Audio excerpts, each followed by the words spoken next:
Assalamualaikum. Good day, sir. My name is Shahani T. Mastura with my partner Siti Faiza Abdullah.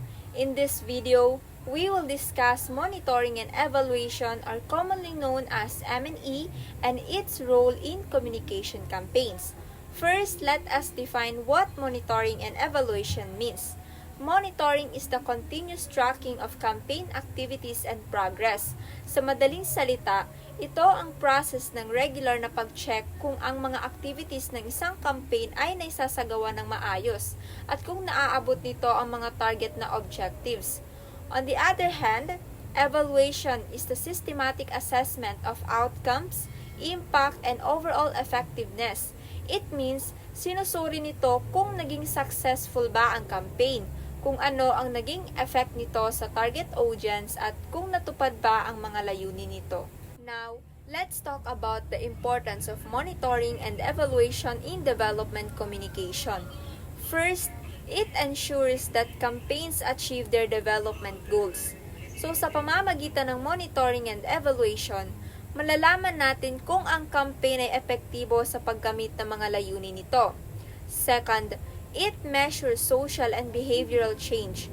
Nakakatulong ito upang makita kung nagkaroon ba ng pagbabago sa kaalaman, pananaw o kilos ng mga tao matapos ang campaign. Third, it provides accountability to stakeholders. Ipinapakita nito sa mga organizers, sponsors at community members kung paano ginamit ang resources at kung ano ang naging resulta ng programa. Lastly, it improves future communication strategies. Ang mga natutunan mula sa monitoring and evaluation ay maaaring gamitin upang mas mapaganda at mas maging epektibo pa ang mga susunod na communication campaigns. Next, let us understand what a communication campaign is.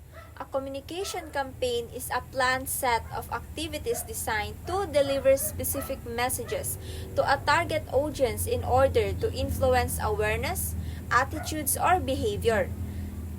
Sa madaling salita, ito ay isang organisadong programa na naglalayong maghatid ng mahalagang informations upang hikayatin ang mga tao na magkaroon ng kaalaman, positibong pananaw o tamang kilos tungkol sa issue o paksa. Finally, let's discuss the objectives of communication campaigns. The first objective is to increase awareness. Layunin nito ang ipaalam sa mga tao ang mahahalagang impormasyon tungkol sa isang issue o program. Second is to change attitudes. Hindi lamang information ang ibinibigay, kundi sinusubukan din itong baguhin ang pananaw o pagtingin ng mga tao sa isang particular na paksa. Third is to influence behavior. Ang ultimate goal ng maraming communication campaigns ay maghikayat o mahikayat ang mga tao na gumawa ng positibong aksyon o pagbabago sa kanilang kilos. And lastly, to encourage participation. Hinihikayat nito ang mga tao na makiisa, makilahok at suportahan ang mga programa o gawain na makakatulong sa community. To conclude, monitoring and evaluation are essential tools in ensuring that communication campaigns are effective, impactful, and successful in achieving their goals. Through proper monitoring and evaluation, organizations can continuously improve their strategies and create meaningful changes in society. So that's all. Thank you for listening.